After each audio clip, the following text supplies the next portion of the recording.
siaran pers Mahkamah Agung. Bismillahirrahmanirrahim. Sikap Mahkamah Agung terhadap dugaan suap atau gratifikasi tindak pidana korupsi pada Pengadilan Negeri Jakarta Pusat.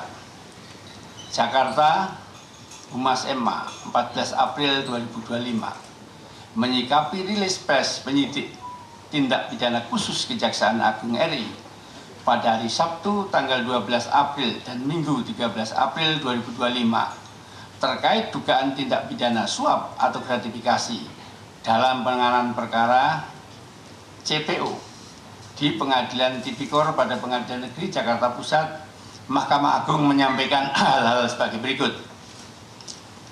1. Mahkamah Agung menghormati proses hukum yang dilakukan oleh Kejaksaan Agung terhadap Ketua Pengadilan Negeri Jakarta Selatan dan Majelis Tipikor, Majelis Hakim Tipikor pada Pengadilan Negeri Jakarta Pusat, sepanjang itu tertangkap tangan karena hakim dapat dilakukan tindakan penangkapan dan penahanan atas perintah Jaksa Agung dengan persetujuan Ketua Mahkamah Agung.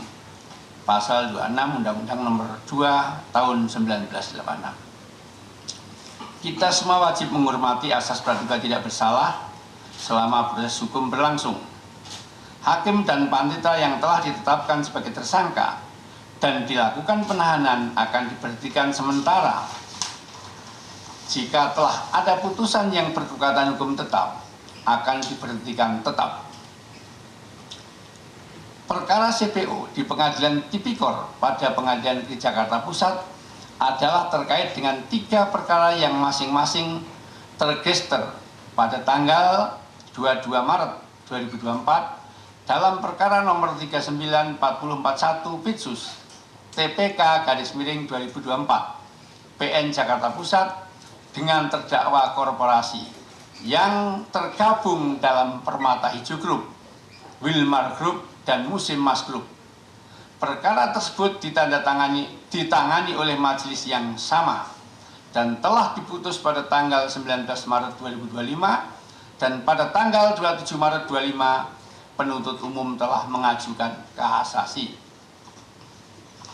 Majelis hakim yang terdiri dari D sebagai ketua majelis dengan hakim anggota adalah ASB dan AN telah menjatuhkan putusan yang pada pokoknya menyatakan para terdakwa terbukti melakukan perbuatan yang didakwakan kepadanya sebagaimana didakwakan dalam dakwaan primer maupun subsidiar penuntut umum, akan tetapi perbuatan itu bukanlah merupakan suatu tindak pidana.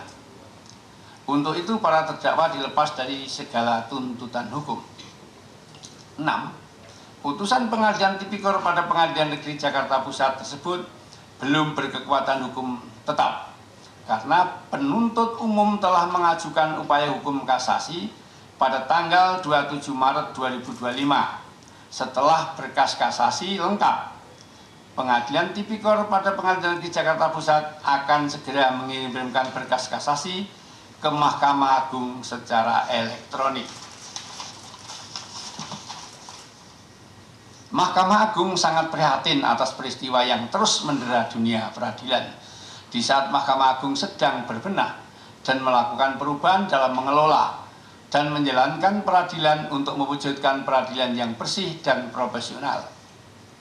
Pagi tadi, pimpinan Mahkamah Agung RI menyelenggarakan rapat pimpinan atau Rapim dengan agenda pembahasan revisi SK KMA RI nomor 48 KMA SK 2 2017 tentang pola promosi dan mutasi hakim pada 4 lingkungan peradilan.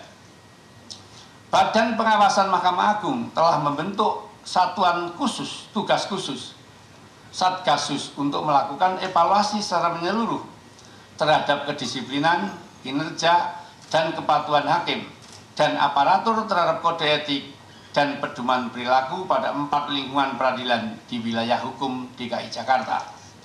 10.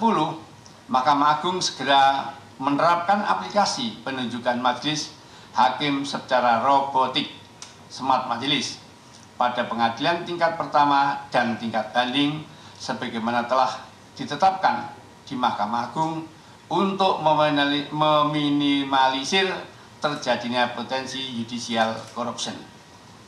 Jakarta 14 April 2025, Juru bicara Mahkamah Agung Yanto, Kepala Biro Hukum dan Humas Mahkamah Agung Dr. Subandi SHMA.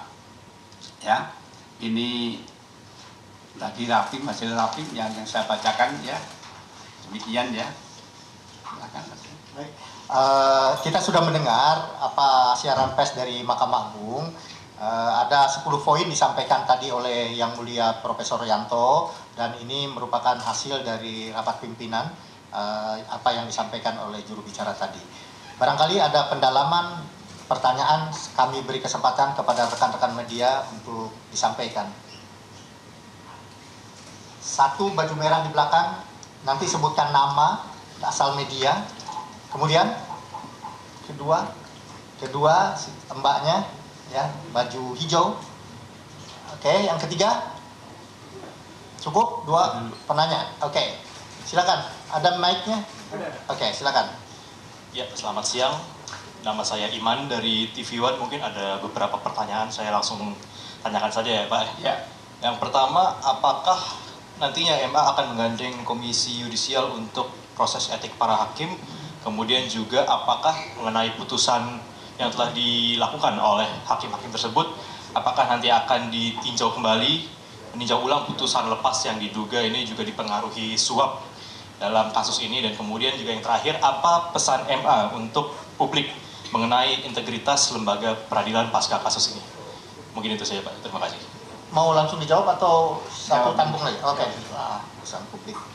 Oke, ada 3 pertanyaan dari Mas Iman, TV One. Yang pertama, apakah MA akan menggandeng Komisi Yudisial untuk menindaklanjuti kode etik berkaitan dengan para hakim dan aparatur peradilan?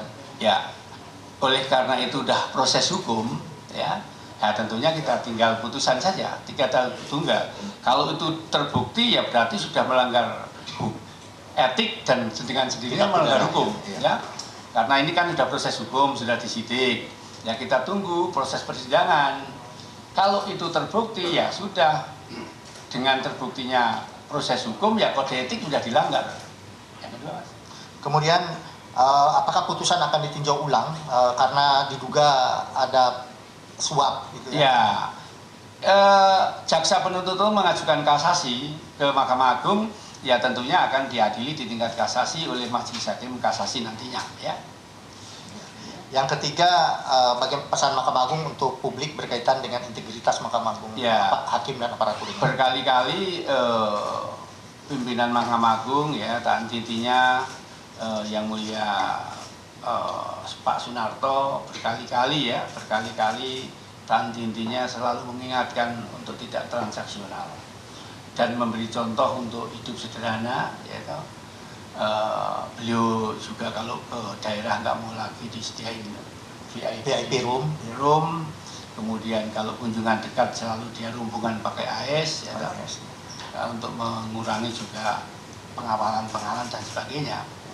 Ya itu, jadi kalau Mahkamah Agung nggak intinya ya, pengawasan juga pengawasan Komisi Yudisial, pengawasan Bawas, PT, PN melekat, Siwas, itu Mas ya. Satgasus tadi sudah dibentuk, mulai besok mulai bisa dilihat baju-baju Bawas Satgas sudah beroperasi di PN. Ya.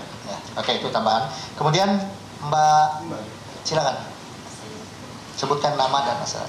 Saya Cindy dari Kompas TV, Pak. Ya. Pak, kalau dari peneliti bilang kasus korupsi di lingkungan hakim masih terjadi karena dari kasus-kasus sebelumnya tidak ada efek jerah. Kalau dari MA, apa yang akan dilakukan ke depannya agar kasus ini tidak terulang lagi, Pak?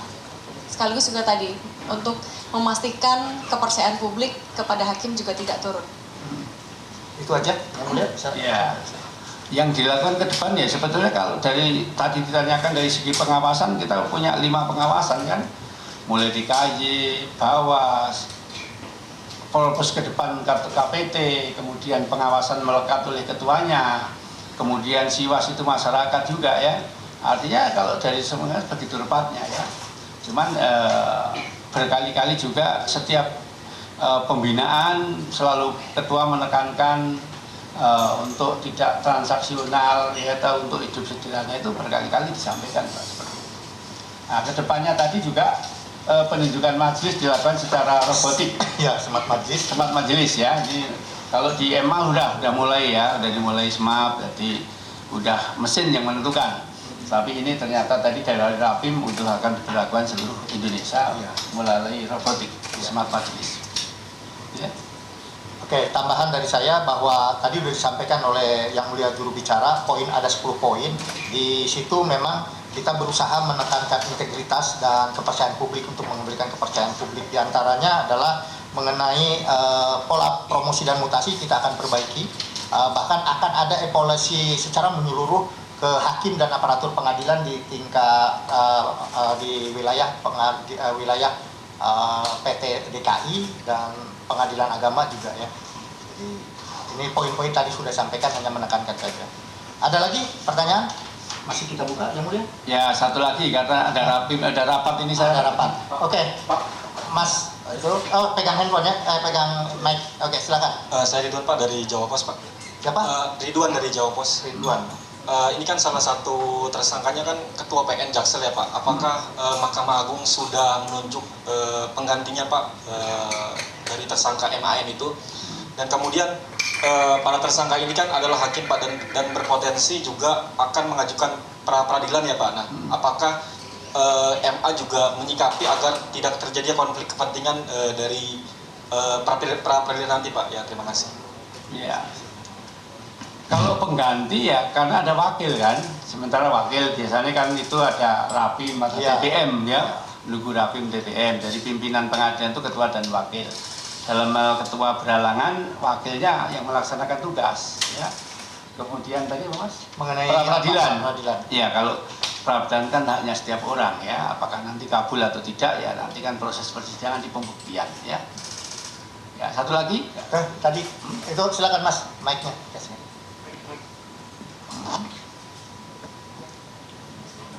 Petugas tolong diberikan mic-nya.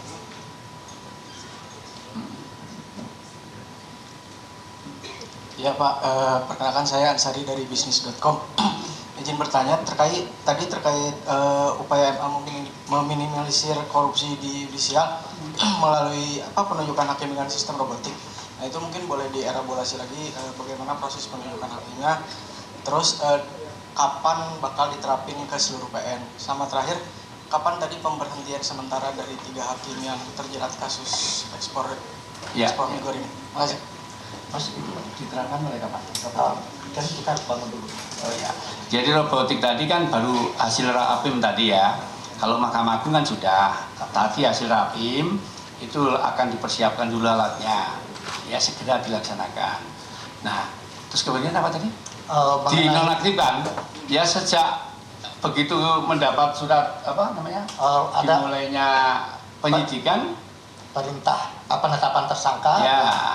Kita sedang meminta penetapan. Pemirsa, MA siang hari ini menanggapi kasus hukum yang diduga menjerat atau juga terjerat suap korupsi minyak goreng. Tadi Yanto juru bicara MA mengatakan bahwa MA menghormati proses hukum yang dilakukan Kejaksaan Agung. Kemudian juga MA menilai putusan majelis hakim di kasus ekspor CPO ini belum berkekuatan hukum. Dan MA menyebut akan membentuk Satgas untuk evaluasi kedisiplinan dan kinerja hakim. Mengenai smart majelis, boleh Yang Mulia saya tambahkan. Mengenai smart majelis, itu memang tadi juga dibahas di rapat pimpinan, ada 2 unsur di sana. Kita ingin memperbaiki. Ketua Pengadilan Negeri Jakarta Selatan, pemirsa, Muhammad Arif Nuryanta ditetapkan sebagai tersangka dalam kasus dugaan suap terkait perkara korupsi ekspor minyak sawit mentah atau CPO. Ia diduga menerima suap sebesar 60 miliar rupiah saat masih menjabat sebagai wakil ketua PN Jakarta Pusat. Uang ini diduga berasal dari 2 pengacara dan disalurkan melalui panitera muda PN Jakarta Utara, Wahyu Gunawan, yang merupakan orang kepercayaannya. Selain Arif, 3 hakim lain yang tergabung dalam majelis hakim perkara tersebut juga ditetapkan sebagai tersangka. Mereka adalah Juyamto, Ketua Majelis, kemudian Agam Syarif, Baharudin, dan Ali Muftarom. Ketiganya diduga turut menerima sejumlah uang dengan total mencapai 22,5 miliar rupiah yang diduga terkait dengan putusan lepas terhadap beberapa perusahaan besar seperti PT Wilmar Nabati Indonesia, PT Permata Hijau Group, dan PT Musimas Group.